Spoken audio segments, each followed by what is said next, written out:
దయాకర్ రావు గారు బొకేని అందిస్తూ ఉన్నారు.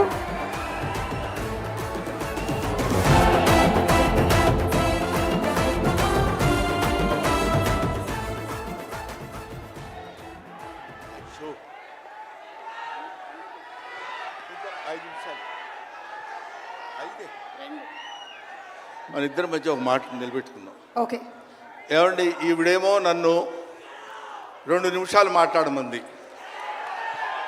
నేనేమో 5 నిమిషాలన్నా మాట్లాడతానని అడుగుతున్నా. మా ఇద్దరి మధ్య బేరం కుదరటం లేదు. మాట్లాడేది ఎవరి గురించి? పవన్ కళ్యాణ్ గురించి. పవన్ కళ్యాణ్ గురించి మాట్లాడాలంటే 2 నిమిషాలు మాట్లాడటం కంటే చాలా థ్యాంక్స్ అండి, సంతోషం అని వెళ్ళిపోవచ్చు. అలా చేయనా సార్? 2 నిమిషాలు ఇక్కడ, 3 నిమిషాలు నాతో ఫోన్లో మాట్లాడరా? Okay sir. ఒకటి ఇప్పుడు ఇక్కడి నుంచి లెక్కేసుకోండి టైము, ఇందాకది కాదు.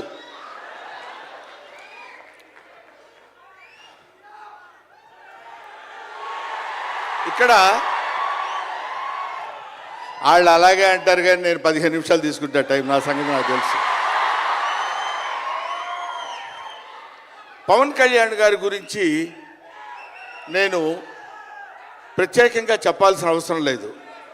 ఆయన మానవత్వం పరిమళించిన మంచి మనిషి. ఎంత గొప్పవాడంటే చాలా గొప్పవాడు అని చెప్పడానికి మాత్రమే మనకు చేతనవుతుంది. చిన్నప్పటి నుంచి ఆయన 17వ సంవత్సరం నుంచి నేను చూస్తున్నటువంటి వ్యక్తిగా నాకు తెలుసు. అప్పటి నుంచి ఇప్పటి వరకు ఏదో ఏదో ఏదో చెయ్యాలి అనేటువంటి తపనతోటి సమాజానికి ఏదో ఉపయోగపడాలి, I want to do something for the society sir అని చెప్పినప్పటి నుంచి ఇప్పటి వరకు నాకు తెలుసు. అప్పటి నుంచి ఇప్పటి వరకు ఎదురు లేకుండా తనంతట తను వేసుకున్నటువంటి బాటలో నడుస్తూ వెళ్ళాడు తప్ప ఎవరి బాటలో నడిచి వెళ్ళలేదు పవన్ కళ్యాణ్. మైండ్ తన బాటలో వస్తున్నటువంటి ముళ్ళు, అవాంతరాలు, కష్టాలు, సుఖాలు తనంతట తాను ఎదురు తిరిగి రొమ్ము విరిచి నడుచుకుంటూ వెళ్ళాడు తప్ప ఎవరు వేసుకున్న బాటలో వెళ్ళలేదు. ఆయన వేసుకున్న బాటలో 10 మందిని నడిపిస్తూ వచ్చాడు. ఒక్క మాటలో చెప్పాలంటే ఆయన ఒక స్వయం శిల్పి, తన్ను తాను చెక్కుకున్నటువంటి శిల్పి. హీస్ ఎఫర్ట్ పెట్టి కష్టపడి పైకి వచ్చిన వ్యక్తి కాదు, హీస్ డెస్టినేషన్. నాకు తెలిసి ఆయన జీవితం ఒక అద్భుతమైనటువంటి సౌందర్యవంతంగా కళాకృతిగా తీర్చిదిద్దినటువంటి వ్యక్తి. ఈయన దేవుణ్ణి ఎందుకు నమ్ముకున్నాడు అనేటువంటి ఆలోచన మనకు వస్తే, ఏదో ఒక మధ్యతరగతి కుటుంబంలో పుట్టినటువంటి వ్యక్తి అలా అలా తను తాను పెంచుకుంటూ వస్తే తెలియదు భగవంతుడు ఎక్కడ ఎలా తలుపు తిప్పుతాడో తెలియకుండా ఆయన తను ఎలా మలుపు తిప్పుకున్నాడంటే, ఈయన సినిమా యాక్టర్ ఏంటి, ఎవరితో మాట్లాడు, ఎటు పక్కన నిలబడతాడు, ఈయన సినిమా యాక్టర్ ఏంటి అని మనం అనుకుంటే, కాదురా నువ్వు సినిమా యాక్టర్ అయి తీరాలని చిరంజీవి గారు, సురేఖ గారి ప్రోత్సాహంతో అక్కడ అమ్మాయి ఇక్కడ అబ్బాయి అనే సినిమాలో యాక్ట్ చేశాడు. పోనీ యాక్ట్ చేశాడు, అలా అయిపోయింది. అయిపోయిన తర్వాత అంతటితో ఆగాడా? మళ్ళీ ఎందుకు తిరిగాడో ఈ పొలిటికల్ లైన్లో తిరిగాడు. ఇది ఆయన చేసుకుంది కాదు, ఇది ఒక డెస్టినీ ఆయన నడిపిస్తుంది. అలా తిరిగి తిరిగి తిరిగి లేచిన కెరటం గొప్పది కాదు, పడి లేచిన కెరటం గొప్పది. ఎంతమంది ఎన్నైనా అనుకోనివ్వండి, సముద్రం అంతా ఒకసారి ఎదురొచ్చి గుండెల మీద కొట్టినా సరే స్ట్రైట్గా నిలబడి చెప్పగలిగినటువంటి ఏకైక వ్యక్తి మా పవన్ కళ్యాణ్. ఆ రాయి అలా నిలబడి ఉంటుందంతే, సముద్రం వచ్చి గుద్దుకొని వెనక్కి వెళ్ళిపోవాలి తప్ప అది కదలదు. అది ఆయన గొప్పతనం కాదు, దిస్ ఈజ్ ఆల్సో డెస్టినీ. ఆయన అలా రుచించబడ్డా అటువంటి వ్యక్తి ఇన్ని అవమానాలు, ఇన్ని భయంకరమైన సిచ్యువేషన్ అంతా తిరగబడి ఈయన మినిస్టరా, ఈయన డిప్యూటీ సీఎమ్మా, ఇది ఆయన గొప్పతనం కాదు. This is also destiny. ఇదంతా ఆయన నమ్ముకున్నటువంటి పరమేశ్వరుడు లిఖించినటువంటి ఒక అద్భుతమైనటువంటి సిచ్యువేషన్ అయింది. అందువల్ల పవన్ కళ్యాణ్ గారు బతుకు మీది చావు మీది, బతుకంతా దేశానిది. అంతే, పుట్టుక మీది, చావు మీది, ఈ రెండే మీవి. అలాగా తన ఎందుకండి ఆయనకి మేము ఎన్నోసార్లు చెప్పాం. మమ్మల్ని మామూలుగా, నేను పెద్దవాడిని కాబట్టి డైరెక్ట్గా తిట్టలేక చిన్న మందలింపించినది. ఎందుకంటే మనకి ఆ రాజకీయాలన్నీ ఎందుకండి? నో, ఎప్పుడైతే మూర్ఖత్వం అనే పదం మనం వాడతాం, కానీ మూర్ఖత్వానికి ఇంకో పదం ఏంటంటే పట్టుదల. పట్టుదల ఉంటే ఏదైనా చేయగలం. నువ్వు నా దగ్గరికి రావద్దు సుమా, వెళ్ళు.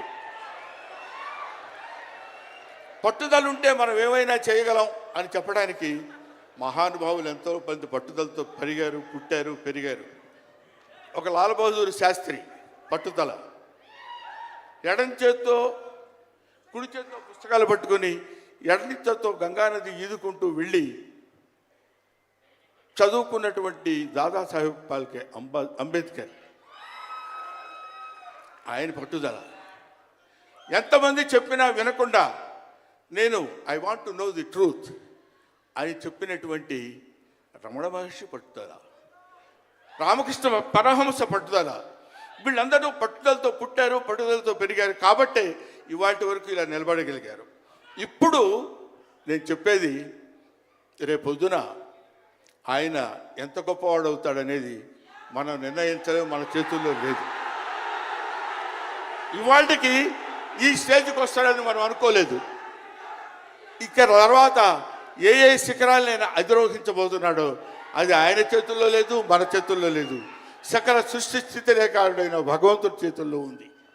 కాబట్టి ఆ నిర్ణయించినటువంటి ఆ డెస్టినీని నమ్ముకొని వెళ్ళేటువంటి మనిషి కాబట్టి ఆ మహానుభావుడు ఇంకా ఇంకా ఇంకా ఎన్నో స్థితులకు వెళ్ళాలి, ఎన్నో స్థితులను అధిరోహించాలి అని మనం కోరుకుందాం. అధిరోహించి తీరుతాడు.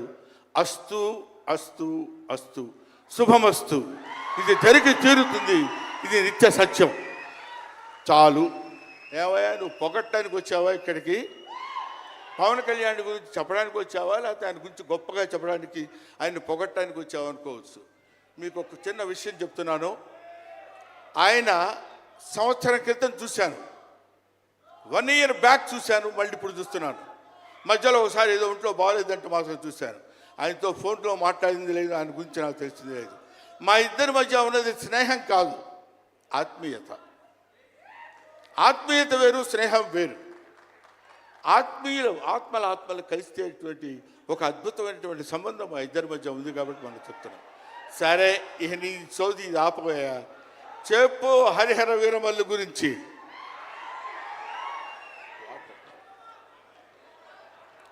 హరిహర వీరమల్లు, ఇందాక తమ్ముడు భరణి చెప్పినట్టు, శివుడు ఒక్కడొస్తేనే, శివతాండవం చేస్తే 14 లోకాలు దద్దరిల్లిపోతాయని చెప్తారు. అవునా?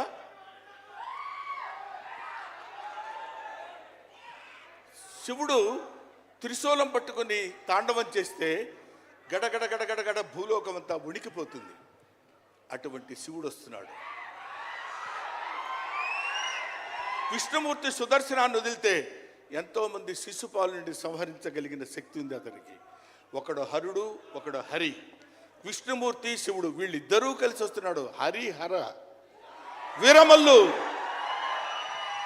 వీరమల్లు పేరుతో వచ్చినటువంటి హరిహర.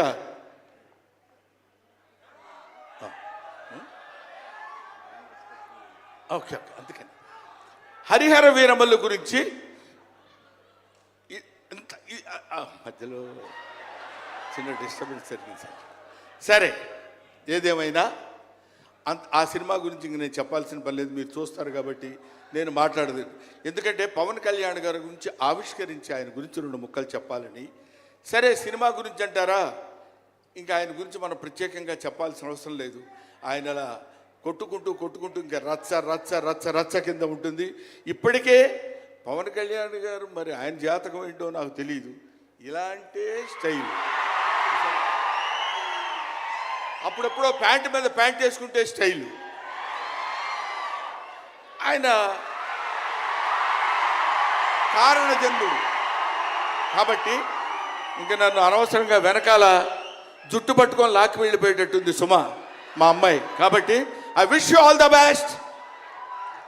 ఎప్పటికైనా మీ ఒళ్ళో తలపెట్టుకుని ఎక్కెక్కి ఏడవాలని పవన్ కళ్యాణ్ గారు. Thank you very much. మిమ్మల్ని ఇద్దరిని చూస్తే మాకు స్వామి నదికి పోలేదా సీన్ గుర్తొస్తుంది. Thank you so much Brahmanandam గారు. మనకి టైం రెస్ట్రిక్షన్స్ ఉన్నాయి కాబట్టి ఆ టైంలో క్రమశిక్షణ పాలించాలనేదే మా కోరిక. అండ్ అలాగే సినిమా డైరెక్టర్ గారు జ్యోతికృష్ణ గారిని డైరెక్టర్ విత్ బ్రిలియంట్ విజన్ వేదిక మీదకి సాధారణంగా ఆహ్వానించేస్తున్నాము. అండ్ అలాగే